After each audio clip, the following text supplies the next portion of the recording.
Welcome everyone to today's LinkedIn Live. I'm Jyoti Swaroop, Chief Marketing Officer at DDN, and I'm thrilled to have you here on what is my first LinkedIn Live ever. So this is exciting for me personally. But what's more exciting and apt is that I have a special guest with me, Moise Kohari, who's the VP of AI and Financial Services at DDN, and he spent years helping firms navigate the chaos of markets, regulations, and now transformative technology and AI. So Moise, I'll let you introduce yourself to the audience. Thank you, Jyoti. And it's my first LinkedIn Live as well. So here we go. Um, I was the global chief technology architect for State Street Bank. So obviously one of the largest custodian banks out there, $35 trillion in custody assets and about $4 trillion in assets under management. I was also the global chief innovation officer and EVP for London Stock Exchange. So I had the pleasure of working with LCH and all of the other LSEG assets. So that's my financial services background. But I'm a computer scientist. I've worked on Linux and Unix for 30 odd years. So getting old. Wonderful. Moise, we have a couple of things in common. Both computer science grads, both worked on Linux. I actually even worked on a little bit of mainframe COBOL coding when I started my career. I was terrible at it, and that's why I'm in marketing today. So let's set the stage. Okay, we'll set the stage with some stark realities. A recent McKinsey report found that more than 70% of the financial institutions still rely on legacy systems for risk management. Systems that really can't keep pace with today's volatility. So let's think about it. There's new tariffs, geopolitical shocks almost every day, it feels like. I mean, today is April 23rd. Regulatory curveballs like the SEC settlement rule, these are all hitting faster than ever, right? Every day there's something new that's coming.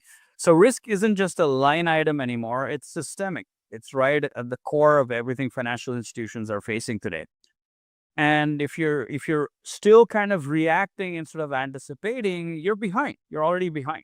So with that, let's start with, the external shocks that we feel. Tariffs spiking costs by 10 to 20%, geopolitical tensions. How is all of this, affecting financial institutions today?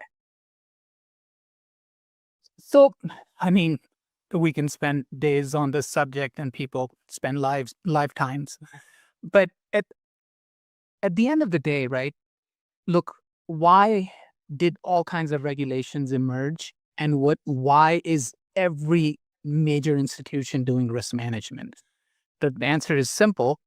There are systemic risks that apply, and we saw in 2008 with Bear Stearns and Lehman Brothers going down. We almost brought the entire financial system down. So risk management, and now with all kinds of regulations forcing institutions to do risk management, is at the core of the entire financial market, right? If you think about the financial market and you think about trading, trade is literally 1/3 of the operation. 2/3 of the time is spent on post trade. And similarly, the money is also spent, relatively speaking, in that manner. And there are many reasons why you do that. Obviously, to mitigate systemic risk, because if a major institution was to go down, you are exposed to something really bad happening in the world. And as we know, we're interconnected economies. Something happens in Japan or London, New York, it impacts everyone. So that's really where it comes down to. So what's the bigger threat here, right? Is it that most institutions are kind of stuck in slow motion with their risk models that take hours or days to update? Or is it the fact that they're just not prepared for things like this, right? Some companies and people would think of these things as black swan events. You can't really prepare for these things because there's too many variables. Whereas some are like, I want to be prepared for everything. And AI or other technologies are going to help me do that. So which one is it, or is it a combination? So I'll say that, look, these institutions have amazing teams working with them and for them, and they spend hundreds of billions of dollars on this subject. So it's not that they don't know what they're doing or they're stuck anywhere. They're leading the way. However, technology also is evolving so quickly that a typical CIO that started a project 3 years ago may or may not be on top of the evolution of the AI cycle and what's happening in the space, right? So that's where I believe we come in, where we're looking at DDN, we're looking at data intelligence, not simply storage solutions, how you provide relevant information up the stack. So you asked a really good question. Why are these institutions taking so long to come up with their, risk models and results from those models? And let me just say this, right? And this goes across the entire risk chain or post-trade chain. So first, let's just discuss what that chain even looks like. Because, I mentioned that 2/3 of it is on the post-trade side. When you're looking at post-trade, think about a trade execution that occurred at a broker-dealer. And you have literally 6,000 odd broker-dealers, 9,000 broker-dealers out there. And tier one broker dealers, you have over 100 tier one broker dealers. So, massive amounts of action happening. And each broker dealer is dealing with, hundreds of terabytes, hundreds of petabytes of data, like, hundreds of terabytes of data on a daily basis. The trade occurs and the broker dealer has to report that trade to a CCP. That's that's where your clearing is happening. And that CCP is the next stage in there that says, okay, I'm going to make sure that I take out counterparty risk and I'm going to stand in the middle and make sure that there's no counterparty risk. So, if somebody was to go down, that the trade still exists. That goes to a settlement bank.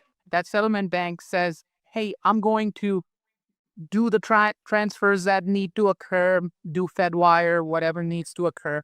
And from there, that trade goes to a depository where literally the stock certificates are exchanged and all that, accounting happens. And then goes to a custody bank, right? Where, like a State Street, where you say, okay, I'm going to now take these custody assets and move them from one place, one account to another. In that entire chain, everything that we explained, and then of course you have the Fed and other central banks in the background. Every single one of these stages has to do risk management. Okay, and risk management, when we talk about it, normally speaking, let's just talk about one angle of it, which is a very important angle, which is Monte Carlo simulations, which basically do VARs, right? Value at risk. Well, what's my portfolio risk that I'm carrying? When you're doing this VAR calculation, normally speaking, there's this term in the industry, it's called a cube. And it's called a cube because there are three main components there. There's a time component. There is, what you are managing the risk on, the trade itself. And you have basically different types of market simulations that you're doing. This cube ends up for a 10-day VAR calculation that you're going to do at any tier one broker. You're looking at 15 plus terabytes that you're creating in a day. Okay.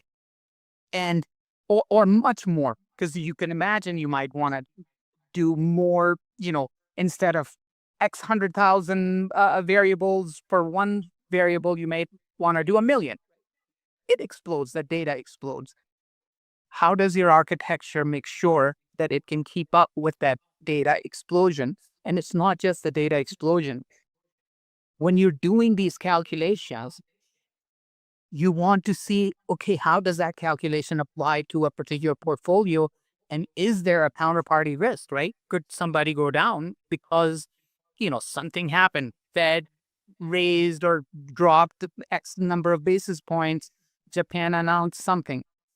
whatever is happening in the market impacts that risk, not only on a nightly basis, which is where normally people used to calculate these variables.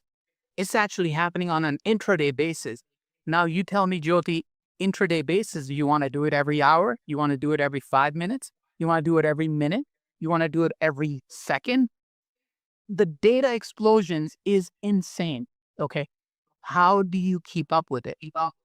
And what many of these organizations did was they started to put this data out into the public cloud. Because of the promise of the public cloud, you can definitely scale, very quickly. But as you're putting this data out in the public cloud, the problem is that there is a bunch of sensitive data that, due to regulatory requirements, cannot go out on the public cloud. And you can't really run these calculations out there because you have different software packages, different infrastructure investments that you've made. You don't want to double invest. So what you do end up doing is, many of them, what they do is they're putting data out and they need to pull that data back in. Just to pull 15 terabytes of data from the cloud into your own infrastructure, it takes 3 hours. My risk calculation as an institution, at the end of the day, when I start that calculation, and that's my end of day calculation, and we're not even talking about intraday calculations, the end of day calculation, if I'm going to wait for 3 hours for that data to come back to me, and now I'm going to initiate my calculation, and it better be ready before my traders are back at their desk at 8:30 a.m. and having their coffee, how do you manage that?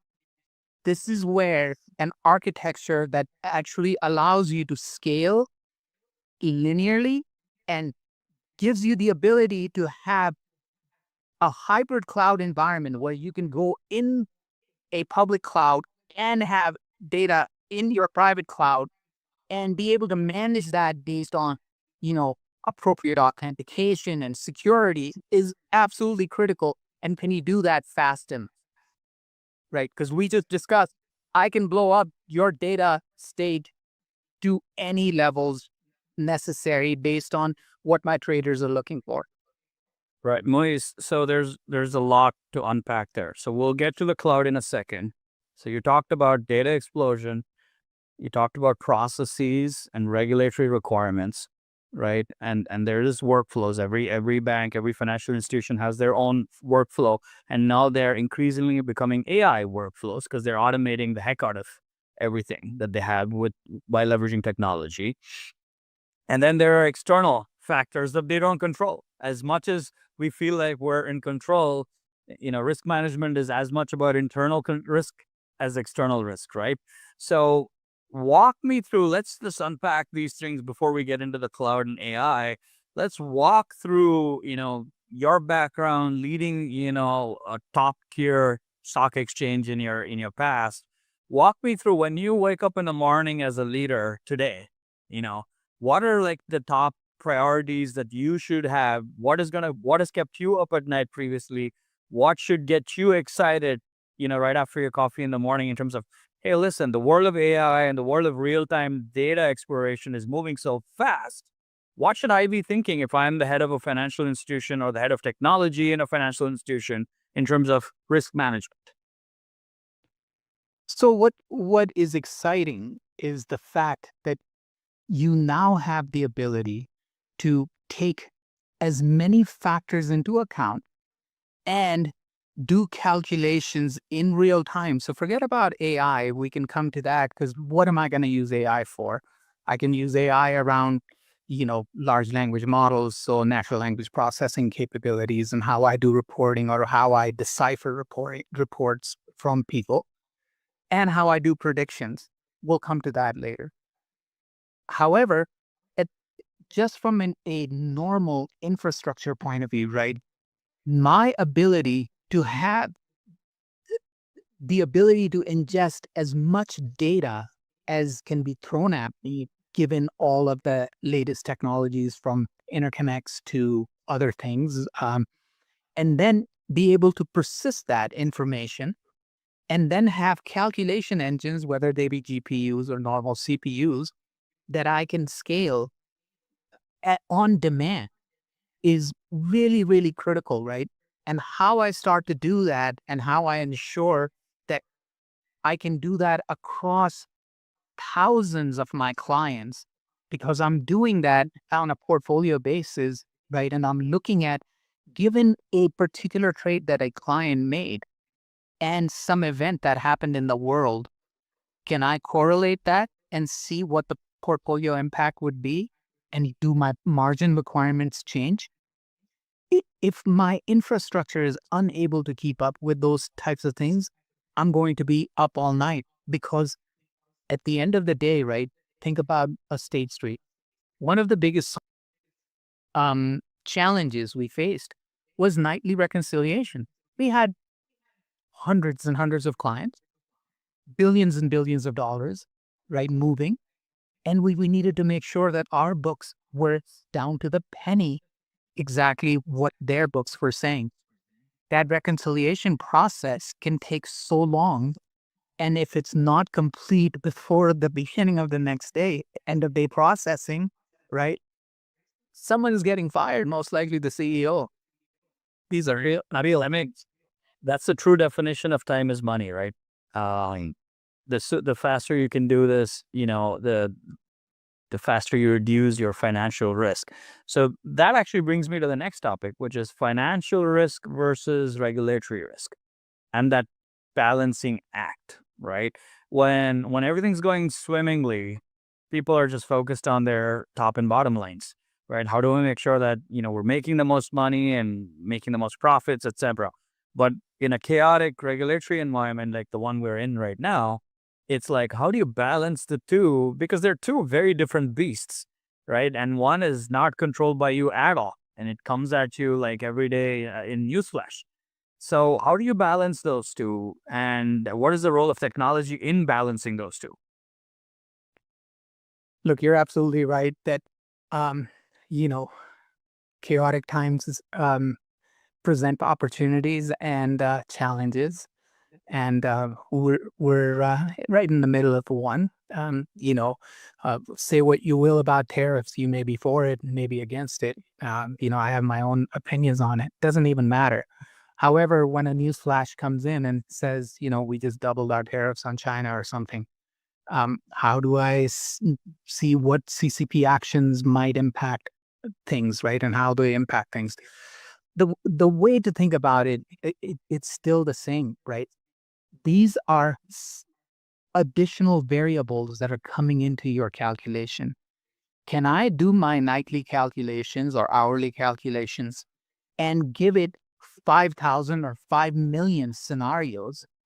And based on those scenarios, I can highlight which ones are going to actually stress my bank or my institution. And this is what the regulators are looking for too, right? The regulators force you to do stress tests, all the time to make sure that given certain types of scenarios, will you survive? Do you have enough capital available? What custody do you have of assets? And remember, the fact that you have custody of certain assets, right? Let's just say dollar assets, dollar denominated assets. Well, and we've seen this literally in the last month. I was in Europe, and all of a sudden, my dollar that was 1.05 euros became 1.15 euros. I just took a 10% hit. So if you have dollar denominated assets and something like this is happening where, the underlying is changing so fast that you may or may not have stress tested that, the Fed is really interested in making sure that you are going to be safe, because God forbid one of these large institutions like a Lehman, today's Lehman, was to go down. The impact is, it's across the entire planet. It's on humanity. Moise, that was great. We covered the process element of risk management and the stakeholders, etc., and how executives should be thinking about things. But end of the day, what is the technology enablement behind the success of risk management, right? Let's get into that a little bit. Also, selfishly, we work at DDN, and we're seeing with a lot of our financial services customers, 7 of the top 10 in the world, we're fortunate to have them as our customers. What we're seeing is the impact of data intelligence as a precursor to the success of artificial intelligence in risk management is very important. So can you walk us through the technology enablement of risk management? Yeah, absolutely. So let's, when we speak of risk management, there are certain platforms that are leveraged day in and day out. Okay, and there are many. So I'm not going to list all of them, but there's Murex, there's Calypso that's now owned by Nasdaq. These are really critical platforms, and what they do is they give you the ability to run all of these different types of calculations and do the VAR calculations and the CVAR calculation and all that other stuff. Okay. And these platforms give you the ability all the way from trade to post-trade to risk calculations. So the entire process it covers. And most of these platforms have now already enabled object storage at the heart of it. So they're already doing object storage. So many of your data scientists in an organization may be working with object storage because they come from cloud backgrounds, and that's what they're doing. But you also have many folks still working with POSIX-based protocols because they're using file I/O and things like that. Where DDN really comes in and gives the ability for platforms like Murex. So just to give you a snapshot, right? If you're doing a grid write-through with Murex on legacy NAS architecture, you're doing approximately 2.8 gigs. With Infinia, you're able to do 22 gigs. So that's almost 8x faster. All right. If you're doing scenario reloads of 1 million rows, with legacy NAS, you're looking at about 210 seconds. With Infinia, for that same thing, you're looking at 27 seconds. So again, almost 8x faster. So there are things that we enable that are critical for these data scientists to be able to leverage. And like I said, the multi-protocol angle is absolutely critical because many applications are not just using one protocol. Some of these applications were written, 10 years ago. You don't want to go in and try and rewrite. These are very complicated, sophisticated applications. If you don't have to, you don't want to rewrite them. Your ability to run that on your platform and your architecture is absolutely critical. That's what DDN enables. DDN is not only enabling the fastest platform, AI data retrieval, data persistence capability. We are enabling, first of all and foremost, relevant data enablement. So how you get the most relevant data to the types of calculations you're making and make sure that that is presented to you as quickly as possible. And then secondly, what we're doing is we're making sure that that is being done extremely fast. So these are things that if you're not doing all of this, and now you start to look at more sophisticated AI capabilities, whether you're using, trillion token LLMs, or you're using predictive analytics that you're doing with graphical neural networks, you're simply not going to be able to run these within the timeframes that are necessary. Because as we spoke, when you look at risk, my ability to do real-time risk analysis and be able to present that data to my traders so that now they can actually use it and do whatever portfolio adjustments they need to do. If I'm not doing that, I'm losing. Yeah, no, I think that's a great example that you just brought up.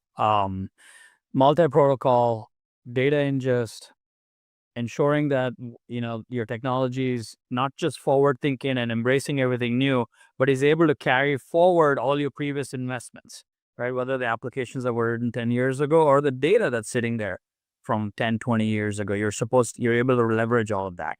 Now, what is that? If I may make a really important point that I personally am, I've been working in this space for a while, but some of the things that DDN is doing actually literally excites me. It's really cool stuff. So there's this concept of data ocean that we have. And that concept of data ocean is that you may have your data sitting in any environment. So it may be sitting in AWS, it may be sitting on legacy systems, whatever it might be. And instead of moving that data, because as we said, even when you're using 100 gig or 200 gig networks, moving, X number of terabytes can be hours, if not longer, for larger data sets, right? Movement becomes very, very slow and very difficult to do for, let's say intraday or intraday risk management. So what do? We allow you to be able to leverage that data where it sits, and we give you thousands. Many other platforms give you, a handful of keys that you can, tags that you can tag your data with. We give you the ability to have thousands of these tags. So your ability to find relevant data, not move it, and do analytics on that data where it sits is extremely critical. So go ahead with the question you were thinking. No, that's a great point. I'm glad you brought that up. Also, you talked about the cloud, and I said I'll bring it back, right? Um, Historically, when it comes to risk management and regulatory industries, the cloud's always been kind of an afterthought, or it's a very custom cloud situation built within the DMZ, etc. Increasingly, with AI exploding and with new technology, that's changing into this hybrid multi-protocol model that you just talked about. Talk to me about, how cloud has gone from being a non-starter for financial services to something that they can actually leverage, because now about 80% of banks, is what I'm reading, are adopting hybrid cloud models, according to a recent study that I read. And again, where is the DDN value, especially, with the new partnership we've announced with Google Cloud and everything we're doing with cloud providers and neo clouds and AI? How does all of this play out in a hybrid cloud environment for risk management? Sure. So traditionally speaking, right, cloud was being leveraged for archival data, right? So you were putting data that you weren't really going to leverage often. However, what does cloud give me the ability to do? At a tier one bank, if you're trying to bring in an extra 100,000 CPUs or GPUs into the environment, right? Normally speaking, it will take you 6 months to 9 months. Anyone that I've worked with, it was a very lengthy process, and it still is. So what cloud gives you the ability to do is really scale very quickly, right? Because that's why they call them hyperscalers. You can go to 100,000 CPUs or GPUs in a heartbeat. It can just have your credit card ready. So your ability to scale as necessary is very important. However, that data that we were talking about, much of that data, right, still needs to be on-prem because of different types of regulations. So how you do both of these things and manage that is really critical. And that's where the hybrid cloud environment comes in, because there are certain things that you can do in a public cloud, and Google and Amazon have done a great job of providing all kinds of credits to these banks, right? So banks are very motivated to leverage public clouds. And the partnership that you spoke of for BDN, where you can actually spin up a managed Lustre environment in GCP in a heartbeat, that was non-existent literally a month ago. There is no parallel to that. So what does that mean?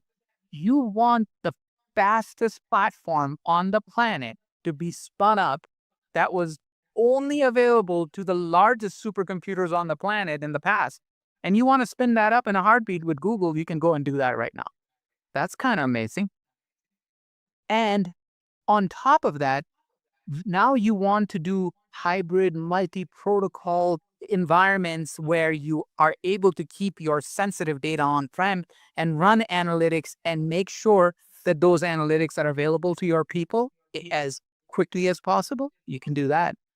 So data architecture, right, is, in my humble opinion, one of the most important things that a CIO needs to think about. In the past, we may have thought about it a different way than how we should think about it in the future, because the capabilities are changing and the environments are changing. So you have to be able to leverage different environments for the strengths that that environment offers, and be able to leverage other environments for the strengths that that environment offers. And that's where engagement with someone like DDN, with some of the capabilities and the good people we have, is really important for these CIOs to, have as a trusted advisor.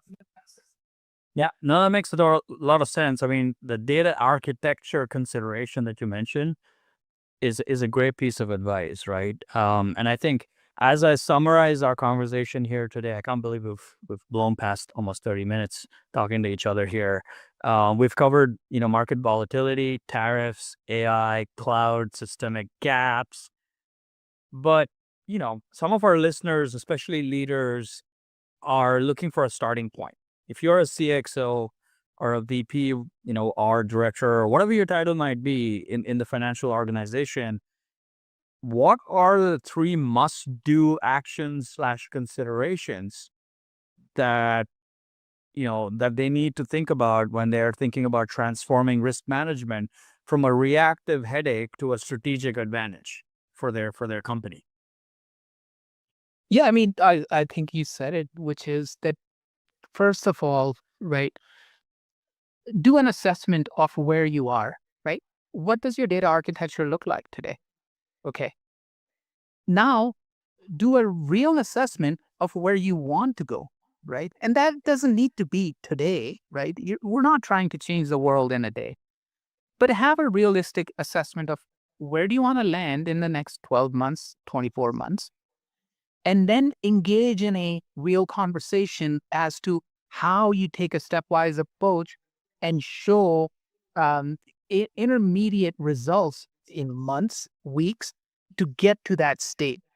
So an assessment of where I am, where I want to go, and engage with architects done this many times.